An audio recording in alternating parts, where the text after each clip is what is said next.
দর্শক, আজ ২৮ মে। এ দিনটির একটি বিশেষত্ব আছে। এ দিনটিতে বিশ্বজুড়ে এমন একটি বিষয়ে সচেতনতা তৈরি করা হয় যে বিষয়টি আমাদের সবার জীবনে কোনো না কোনোভাবে প্রভাব ফেলে, কিন্তু তারপরেও দুর্ভাগ্যবশত এ দিনটির বিশেষত্ব আমরা অনেকেই জানি না। আজ ওয়ার্ল্ড মেনস্ট্রুয়াল হাইজিন ডে, আর এই দিনটি পালনের উদ্দেশ্য হলো এমন একটি সমাজ তৈরি করা যেখানে প্রত্যেক নারীর থাকবে সুস্থ আর নিরাপদ পিরিয়ড পাবার অধিকার। দিনটি নিয়ে বিশেষ অনুষ্ঠান লজ্জা নয়, প্রয়োজন সুরক্ষা অনুষ্ঠানে আপনাদের স্বাগত। আজ এ নিয়ে আলোচনার জন্য আমাদের স্টুডিওতে উপস্থিত আছেন প্রফেসর ডাক্তার সারিয়া তাসনিম, প্রাক্তন নির্বাহী পরিচালক শিশু মাতৃস্বাস্থ্য ইনস্টিটিউট। আছেন ডাক্তার ইফফাত আরা, প্রফেসর, পপুলার মেডিকেল কলেজ। আপনাদের সবাইকে, দুজনকেই স্বাগত আমাদের অনুষ্ঠানে। ম্যাম, আপনার কাছে আমি প্রথমেই জানতে চাইবো, আমরা যে বিষয়টি নিয়ে আসলে আজকে কথা বলছি, এই বিষয়টি গণমাধ্যম তো অনেক দূরের কথা, আমরা পরিবারেও কিন্তু আলোচনা করতে স্বচ্ছন্দ না। তো আধুনিক একটা সমাজ, আমরা বলছি যে আমরা আধুনিক সমাজে বসবাস করছি, সেখানে এই বিষয়টি নিয়ে কেন এখনো ট্যাবু তৈরি হয়ে আছে যে এই বিষয়টি আলোচনা করা যাবে না? আসলে এটা আমাদের ছোটবেলা থেকে, এটা আপব্রিঙ্গিং একটা পার্ট। ছোটবেলা থেকে আমাদেরকে মাসিক সম্বন্ধে কিংবা সেক্সুয়ালিটি সম্বন্ধে কিংবা এই ধরনের সেক্সুয়াল এডুকেশন সম্বন্ধে সব কিছুতে আমাদেরকে বাধা দেওয়া হয়, বলা হয় এগুলো সবই লজ্জার কথা, যার জন্য মেয়েরা লজ্জা পায় বলতে তাদের মাসিক সম্বন্ধে। মার কাছেও, ইভেন বাবা তো দূরের কথা, মার কাছেও বলতে লজ্জা পায়, কারণ ছোটবেলা থেকে তাদের আপব্রিঙ্গিংটা এইভাবেই হয়ে আসে, এটাকে ট্যাবু মনে করে, এটা সম্বন্ধে কোনো কথা বলা যাবে না।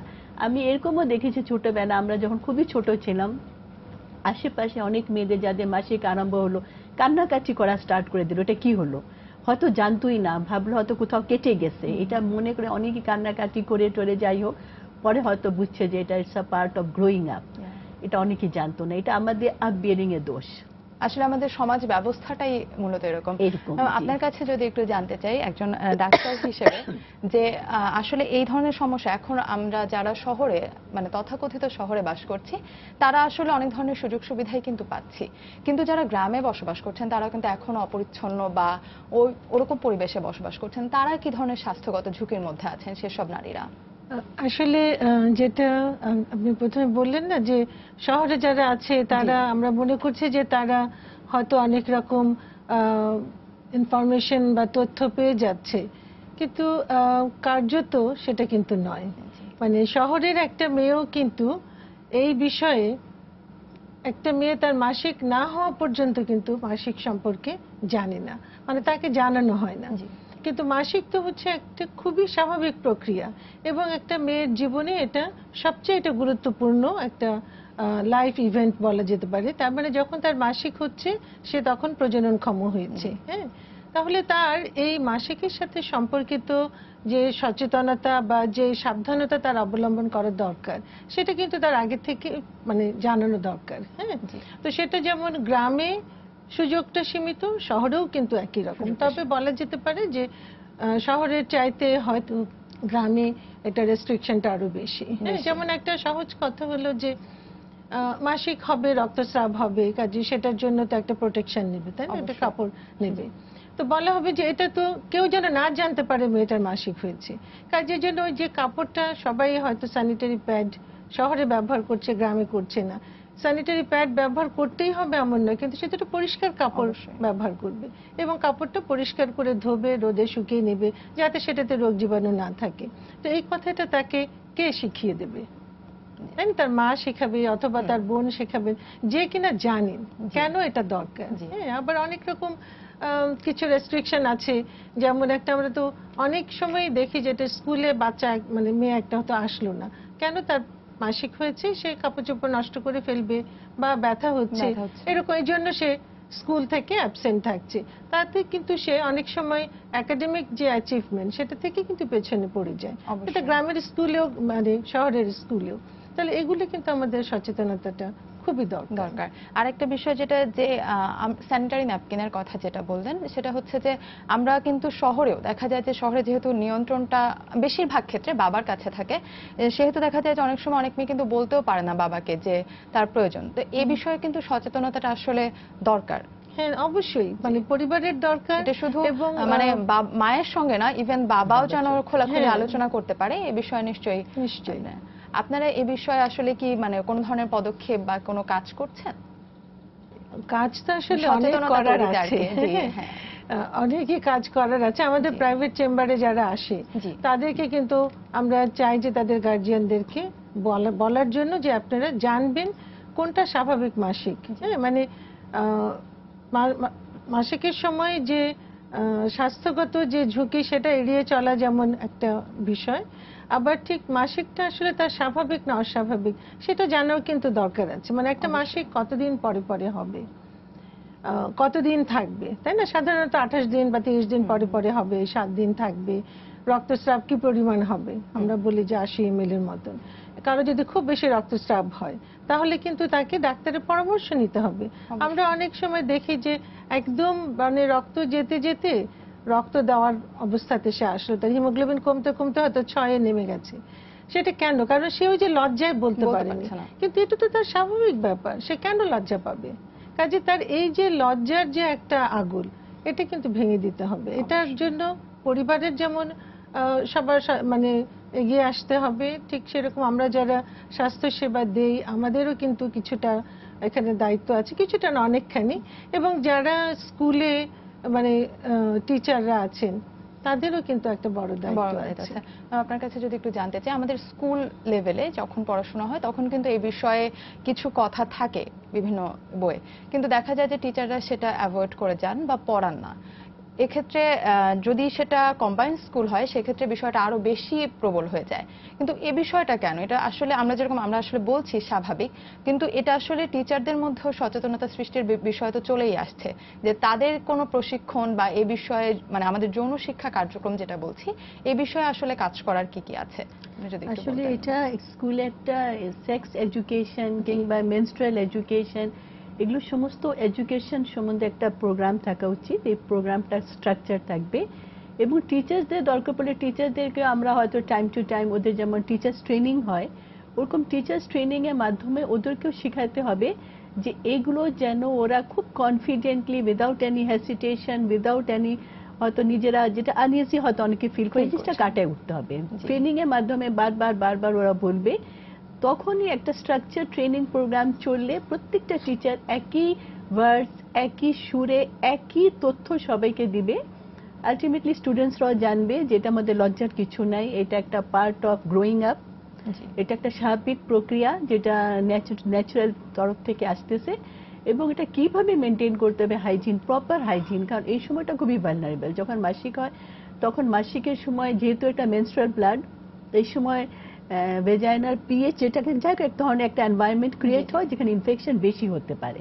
তো ওই সময় তাদেরকে আরো পরিষ্কার পরিচ্ছন্নতা থাকতে হবে, হয়তো কাপড় ফ্রিকুয়েন্টলি চেঞ্জ করতে হবে, যেটা ইউজ করতেছে স্যানিটারি ন্যাপকিনস যদি এটা রেডিমেড থাকে ভেরি গুড, আর যদি না হয় যেটা গ্রামে হয় সেটা যেটা ডক্টর সারিয়া বললো প্রপার শুকায়ে এবং রোদে ভালো করে প্রপার ড্রাইড আপ থাকবে। ভেজা থাকলে এখানে ইনফেকশন হয়ে যাবে। এগুলো যেন খুব ভালো করে তথ্য সবার কাছে থাকে।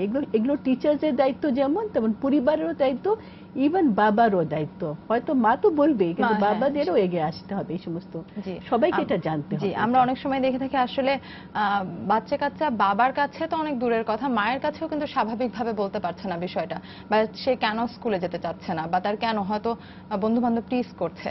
তো এই বিষয়গুলো আসলে চলে আসছে। আর এই ধরনের এই অপরিচ্ছন্ন পরিবেশ থেকে আসলে কি ধরনের ইনফেকশন হতে পারে বা পরবর্তীতে কি ধরনের সমস্যা একটা নারীর হতে পারে? যে কোনো রকম সংক্রমণই কিন্তু তার ব্যাপ্তিটা কতটুকুন হবে বা তার ইন্টেন্সিটি কতটুকুন হবে সেটা কিন্তু বলা যায় না, তাই না? তো মাসিকের সাথে উনি প্রফেসর ইফাত বলেছেন যে ওখানে যোনিপথের যে স্বাভাবিক যে মানে অবস্থাটা সেটার মধ্যে একটু পরিবর্তন হয়, যেখানে সে ইনফেকশনের জন্য আরো বেশি ঝুঁকিপূর্ণ হয়ে যায়। তো ইনফেকশন তো মানে যোনিপথ থেকে তার জরায়ুর মুখে ইনফেকশন হতে পারে, জরায়ুর ভেতরে হতে পারে। হ্যাঁ, ইনফেকশনের ব্যাপ্তির উপরে নির্ভর করে তার পরবর্তীতে কতটুকুন সমস্যা হবে। তো আমরা কিন্তু অনেক মানে যদি আমি 5টা রোগী দেখি তাহলে একজনকে তো পাবোই যার কোনো না কোনো রকম প্রদাহ আছে, জরায়ুর মুখে হোক বা জরায়ুর মধ্যে হোক। এবং তার অনেকটা কোনোটা হয়তো বা অন্য কারণেও হতে পারে, অন্য কোনো ভাইরাল ইনফেকশনের জন্য বা ফাঙ্গাস ইনফেকশনের জন্য হতে পারে, কিন্তু কিছুটা হয়তো তার অপরিচ্ছন্ন থাকার কারণে মাসিকের সময় হতে পারে। যেমন খুব খুবই কমন হলো ভেজাইনাল ক্যান্ডিডিয়াসিস বা ছত্রাকের ইনফেকশন, যেটা কিনা যদি ওই জায়গাটা মানে ভেজা থাকে, ময়েস্ট যেটা আমরা বলি, সেখানে এই ছত্রাকটা অনেক বেশি তাড়াতাড়ি গ্রো করে। তাহলে সেই ইনফেকশনটা কিন্তু ওই মাসিকের সময় যদি সে ঠিকভাবে কাপড় না পাল্টায়, শুকনো না রাখে জায়গাটা, তাহলে কিন্তু হতে পারে। হ্যাঁ, আবার যেটা কিছু কিছু কুসংস্কার আছে, যেমন মাসিক হলে অনেক জায়গাতে খাবার দাবারের ব্যাপারে কিন্তু অনেক রেস্ট্রিকশন দিয়ে দেয়। হ্যাঁ, যে তুমি আমিষ খাবে না, এটা খাবে না, সেটা খাবে না, এরকম। তো এরকম খাবার বাড়তি বয়সে কিন্তু তখন তার বেশি চাহিদা, তাই না? কিশোরী বয়সে তার শরীরে পুষ্টির চাহিদা বেশি, সেখানে আবার আমি একটা রেস্ট্রিকশন করে দিলাম, তাহলে সেখানে কিন্তু মানে শারীরিক যে সুষম পুষ্টি, সেটা কিন্তু রোগ প্রতিরোধ ক্ষমতাকে বাড়ায়, তাই না? শুধু আসলে পুষ্টির যদি ঘাটতি হয়, তাহলে কিন্তু সংক্রমণের আশঙ্কাটা বেড়ে যাবে। তাই না?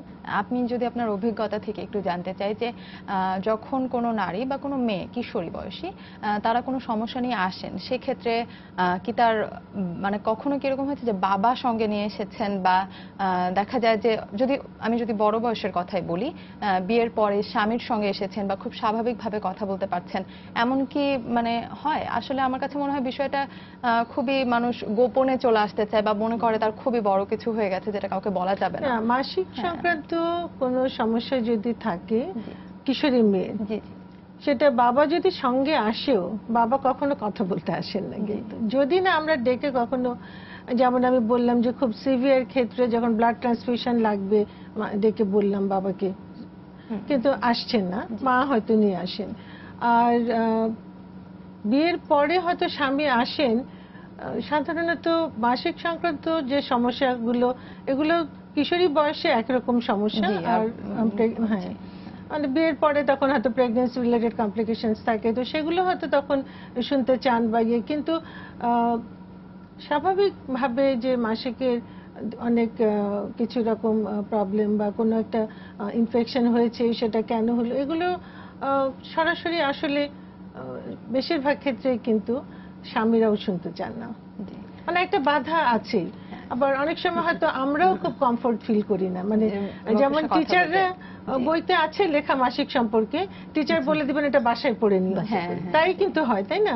কাজে আমরা মানে মেয়েটার সাথে কথা বলছি, হয়তো মায়ের সাথে কথা বলছি, বা যে আত্মীয় নিয়ে এসছে, আমরা তার বাবার সাথে বা বিয়ের পরে স্বামীর সাথে ঠিক এই ব্যাপারে কথা বলতে আমরাও হয়তো চাই না, খুব স্বাচ্ছন্দ্য বোধ করি না। আপনার কাছে যদি একটু জানতে চাই, আপনার অভিজ্ঞতা থেকে কি মনে হয় যে আপনাদের সময়টা খুব বেশি সময় আগে না হয়তো, কিন্তু তখন আর এখন অবস্থার কি আসলে খুব বেশি পরিবর্তন ঘটেছে এই বিষয়ে প্রকাশের ক্ষেত্রে? কিছুটা তো অবশ্যই ইমপ্রুভমেন্ট হয়েছে। যেমন আমাদের সময় আমরা যেরকম রেস্ট্রিক্টেড, একটু কালচার অন্যরকম ছিল, এখন অনেকটা এগিয়ে আসছে। এখন অনেকেই কথা বলে, হ্যাঁ, অনেক মিডিয়া আসছে, জানে এরা হয়তো বা। তো এখন তো কিছুটা অবশ্যই আগে চাইতে একটু ইমপ্রুভমেন্ট, কিন্তু আরো দরকার এই কালচারটা আমাদের, যে এগুলো সম্বন্ধে যেন আমরা কেউ কোনো হেসিটেশন না হয়, কাউকে কথা বলতে কেউ যেন আনকমফোর্টেবল ফিল না করে, এই কালচারটা যেন স্কুলে টিচার স্টুডেন্ট সবাই জানা উচিত। কারণ part of life, part of growing up. জানতে হবে এগুলো ইনফরমেশন সম্বন্ধে, না জানলে বরঞ্চ বিপদ এগুলো। আচ্ছা, আরেকটা বিষয় যেমন মাসিকের সাথেই চলে আসছে, যে আপনি যেরকম বলছিলেন যে মাসিক হওয়ার সাথে সাথে একজন নারী আসলে প্রজননক্ষম হয়ে উঠছেন। তো এক্ষেত্রে শুধু গ্রাম বলবো না, শহরেও যে অনেক বাবা মাই মনে করছেন যে মেয়ের আসলে বিয়ের বয়স হয়ে গেছে। বিষয়টা আসলে কি, যে আসলে কি এটা বিয়ের বয়স তো আসলে বলাই হয়েছে আমাদের যে 18 বছরের আগে বিয়ে না, কিন্তু এটা কিন্তু অনেক বাবা মাই মনে করছেন। সুতরাং এক্ষেত্রে কি যেমন মাসিক সম্পর্কে পরিচ্ছন্ন পরিবেশে থাকার বিষয়ে যেমন সচেতনতা তৈরি করা দরকার, সেক্ষেত্রে এর পরে যে এই বিষয়টা আসলে বিয়ের সাইন না, এই বিষয়ে সচেতনতা এটা হলো সবচাইতে বেশি গুরুত্বপূর্ণ, মেয়েটাকে বোঝানো যে সে এখন একটা অনাকাঙ্ক্ষিত গর্ভধারণের ঝুঁকির মধ্যে পড়লো যখন তার মাসিক হয়েছে। হ্যাঁ, সে প্রজননক্ষম বায়োলজিক্যালি, শারীরিকভাবে, কিন্তু তার বডি কিন্তু প্রেগন্যান্সির জন্য তৈরি নয়। তার মন মানসিকতা কিন্তু প্রেগন্যান্সি বা এই প্যারেন্টহুডের জন্য কিন্তু তখনও তৈরি হয়নি। কাজেই যত প্রেগন্যান্সি রিলেটেড কমপ্লিকেশন, সেটা কিন্তু এই অ্যাডোলেসেন্ট পিরিয়ড বা কিশোরী বয়সে সব বেশি হয়। কাজে কিশোরী বয়সে তো মাসিক হয়েছে বলে বিয়ে দেওয়া লাগবে সেটা নয়, বরঞ্চ আরো তাকে সেক্স এডুকেশনটা দেওয়া আরো বেশি দরকার, যেন সে নিজেকে প্রোটেক্ট করতে পারে, যেন সে নিজেকে অ্যাবস্টিনেন্স বা প্রতিহার করা সেটার মধ্যে যেন সে বুঝতে পারে, এবং তার মধ্যে একটা সেলফ এস্টিম বা আত্মসম্মান বোধ জানানো, মানে জাগিয়ে তোলা, যেন সে তার নিজের স্বাস্থ্য সম্পর্কে সচেতন হয় এবং অনাকাঙ্ক্ষিত কোনো ঘটনা থেকে নিজেকে রক্ষা করতে পারে। জি, আমি যদি জানতে চাই যে আমাদের এখন কিন্তু টিভিতে অনেক বিজ্ঞাপন, পেপারে অনেক বিজ্ঞাপন আসছে বিভিন্ন বিষয়ে, এটা সচেতনতাই বলবো আমি, যেহেতু বিজ্ঞাপনের মাধ্যমে কিন্তু পরিষ্কার পরিচ্ছন্ন থাকার যেমন বিষয়টা হচ্ছে, বিষয়টা ক্লিয়ারও হচ্ছে। তো অনেক ক্ষেত্রে দেখা যায় যে বাবা মাকেও সামনে থাকলে আমরা কিন্তু মানে স্বচ্ছন্দ বোধ করি না জিনিসটা দেখতে, যে কি দেখাচ্ছে বা কেন দেখাচ্ছে, এভাবে কেন দেখাচ্ছে। এই বিষয়টার আসলে মানসিক পরিবর্তন দরকার বলে আপনি মনে করেন কিনা? এটা অবশ্যই মানসিক পরিবর্তন দরকার, যেটা আমি আগেই বললাম যে আমাদের কালচারে এটা ডেভেলপড হয় নাই, কিন্তু আমাদেরকে এগিয়ে আসতে হবে এই কালচার যেন আমাদের ডেভেলপড হয়, যে এইগুলো নিয়ে আসলে আমার লজ্জার কোনো কারণ নাই। এটা যেটা আমি আগেই বললাম, part of growing up, part of rearing up. জানতে হবে this is body biology, menstruation হওয়া কিংবা এই সময় যে জিনিসটা হয় এটা সবাই জানতে হবে। এটার জন্য আসলে আনকমফোর্টেবল যেটা আমরা ফিল করি কিংবা হই, that is because of our culture. হ্যাঁ, এই কালচারটা থেকে আমাদেরকে নিজেদেরকে তুলে নিয়ে আসতে হবে এবং এটার জন্য সবাইকে কাজ করতে হবে। যেটাই বললাম যে স্কুলে প্রোগ্রাম করা, এগুলো সব সময়কে জানতে হবে এগুলো। এই বিষয়ে আপনারা আসলে কি ধরনের পদক্ষেপ নিচ্ছেন বা আপনারা এখন পর্যন্ত কোনো কাজ করেছেন কিনা? আসলে আমি যেটা বলতে চাই, আমি হয়তো সরি যে আমরা এই ধরনের কোনো কাজ করছি না, কিন্তু আমি ফিল করি যে উই শুড ডু ইট। আমাদের যেমন স্কুলে যে আমরা যারা স্বাস্থ্য ছাত্র কর্মী, আমরা যারা রিলেটেড, আমরা হয়তো স্কুলে যে স্কুল হাইজিন সম্বন্ধে স্টুডেন্টসদেরকে বলা, what is menstruation, what is menstrual hygiene, কি কি প্রবলেমস হতে পারে, যেমন পেন হওয়াটা স্বাভাবিক। অনেকে পেন হলে খুবই ভয় পায়, ডিসমেনোরিয়া এটা বলে অনেক প্রবলেম, এটা আসলে কোনো প্রবলেম, ইটস জাস্ট একটা নর্মাল ফিজিওলজি ব্যথা হওয়াটা। এগুলো সব সম্বন্ধে জানানো উচিত। তারপর অনেকে মনে করে মাসিকের পরে একটা স্রাব আসে, হ্যাঁ এটা নর্মাল ওভিউলেশনের ডিসচার্জ, এটা অনেকে মনে করে একটা সাদা স্রাব, বডি থেকে ক্যালসিয়াম চলে যাচ্ছে, সমস্ত স্বাস্থ্য খারাপ হয়ে যায়। মার আসে আমার মেয়ে অতিরিক্ত স্রাব হয়। অতিরিক্ত স্রাব মানে কি, আপনার 30 দিনই হয় না, 30 না, মাসিকের পরপর কিছু দিনের জন্য, দ্যাট ইজ নর্মাল। এই জিনিসটা বোঝাতে হবে। আসলে অনেক কিছু কাজ করা আছে যেটা আসলে আমাদের উচিত। আমরা যেমন ওজিএসবি থেকে আমরা চেষ্টা করতেছি বিভিন্ন রকম কাজ করা, আরো কাজ করা উচিত এই ধরনের প্রোগ্রামে। আপনার কাছে যদি একটু জানতে চাই ম্যাম, যে সচেতনতা সৃষ্টি একটি বিষয়, আরেকটা বিষয় যে আমরা যেরকম স্যানিটারি ন্যাপকিন গুলো ইউজ করছি বা এগুলো যেমন একটা পরিবেশ আছে, স্কুল কলেজগুলোতে কিন্তু আমরা প্রপার বাথরুম বা পরিষ্কার বাথরুম বা অফিসে অনেক সময় স্কুল অফিসে যে এগুলো মানে ডিস্ট্রিবিউট করা, যে তোমার এই ধরনের সমস্যা হলে তুমি আমার কাছে আসতে পারো, এই বিষয়গুলো কিন্তু হচ্ছে না। তো এই বিষয়গুলো নিয়ে আসলে হাইজিনিক মানে বাথরুমের হাইজিনিক মানে এগুলো নিয়ে কি এটা করার তো আছে? আসলে মানে স্কুল কর্তৃপক্ষের একটা অন্যতম দায়িত্ব, তাই না? মানে আমাদের তো বাথরুম যথাযথ নাই, সেই কারণে কিন্তু অনেক রকম রোগ হয়ে যাচ্ছে, তাই না? যেমন ইউটিআই বা পেশাবের যে সংক্রমণ, সেটার 1 নম্বর কারণ কিন্তু বাথরুম নাই বলে। বাথরুমে যেতে হবে সেই ভয়ে মেয়েরা পানি খায় না, কাজেই ইউটিআই হচ্ছে বারে বারে, এবং এটা থেকে কিন্তু কিডনি অসুখ হতে পারে। আপনারা দেখবেন যখন যে কিডনি সচেতনতা সম্পর্কে যখন প্রোগ্রাম মানে হয়, তখন যে দিনে দিনে বেড়ে যাচ্ছে, তাহলে এটা কিন্তু আমরা এগিয়ে যাচ্ছি অনেক দিকেই, কিন্তু এই সাধারণ একটা যে সুবিধা আমার কাজের জায়গায়, আমার স্কুলে কলেজে, ইভেন রাস্তায়, বাথরুমের একটা যেগুলো পাবলিক টয়লেট, সেখানে তো আসলে মেয়েদের যাওয়ার মতো পরিবেশ থাকে না। ঠিক একই রকম যে কোনো স্কুলে বা কলেজে যে বাথরুম গুলো আছে সেগুলো কখনোই পরিষ্কার থাকে না, কাজেই বাচ্চারা ওটা ব্যবহার করতে পারে না। কাজে সেগুলো তো অবশ্যই একটা নজর দেওয়া দরকার আছে। আর অনেক এনজিওরা বা ইয়েরা হয়তো কিছু কিছু কাজ করছেন অনেক মানে কিশোর কিশোরীদের জন্য, স্বাস্থ্য সচেতনতা বাড়ানোর জন্য, কিন্তু সবগুলো কাজের আরো একটা কোঅর্ডিনেশন হওয়া দরকার। মানে সবাই মিলে একসঙ্গে কাজ করলে একজন আরেকজনের কাজের পরিপূরক হতে পারে এবং তখন হয়তো একটা ভালো পজিটিভ ইম্প্যাক্ট হবে। উনি যেমন বলেছেন যে হ্যাঁ, আগের চাইতে তো অবস্থার অনেক পরিবর্তন অবশ্যই হয়েছে, হ্যাঁ, কিন্তু আরো অনেক কিছু করার আছে। আপনাদেরকে অনেক ধন্যবাদ আমাদের এখানে এসে এই বিষয়টি নিয়ে কথা বলার জন্য, যে বিষয়টি নিয়ে আসলে আমরা কেউই কথা বলতে চাই না, আপনারা এসেছেন এবং আসলে কথা বলেছেন এ বিষয়ে, আসলে আমরা অনেক ধন্যবাদ আপনাদেরকে। দর্শক, আমরা কথা বলছিলাম ওয়ার্ল্ড মেনস্ট্রুয়াল হাইজিন ডে, আজ এই বিষয়ে আমরা কথা বলছিলাম। আমরা এই দিনটির যে বিশেষত, এই দিনটি আসলে আমরা কেউই জানি না, বা কিশোর কিশোরীরা কিন্তু কেউই জানেন না যে কিভাবে এই দিনটি পালন করা তো দূরের কথা, জীবনের এই বিশেষ দিনগুলো কিভাবে পালন করবে বা কিভাবে পার করবে এ বিষয় নিয়ে কিন্তু তাদের কোনো ধারণা নেই। তো এই বিষয় নিয়ে আসলে লজ্জা নয়, সুরক্ষাটাই মূলত দরকার। এই বিষয় নিয়ে আজকে কিন্তু আমরা কথা বলছিলাম। আমরা আশা করছি শুধু আমরা স্কুল, কলেজ বা রাস্তাঘাটে পাবলিক টয়লেট থেকে শুরু করে বিভিন্ন জায়গায় এ বিষয়ে সচেতনতা তৈরি হবে, এবং স্কুল, বিশেষ করে পরিবার থেকে আসলে এ বিষয়ে সচেতনতা তৈরি হবে। আমরা আশা করছি এই অবস্থার কিন্তু আরো পরিবর্তন হবে। সবাইকে ধন্যবাদ।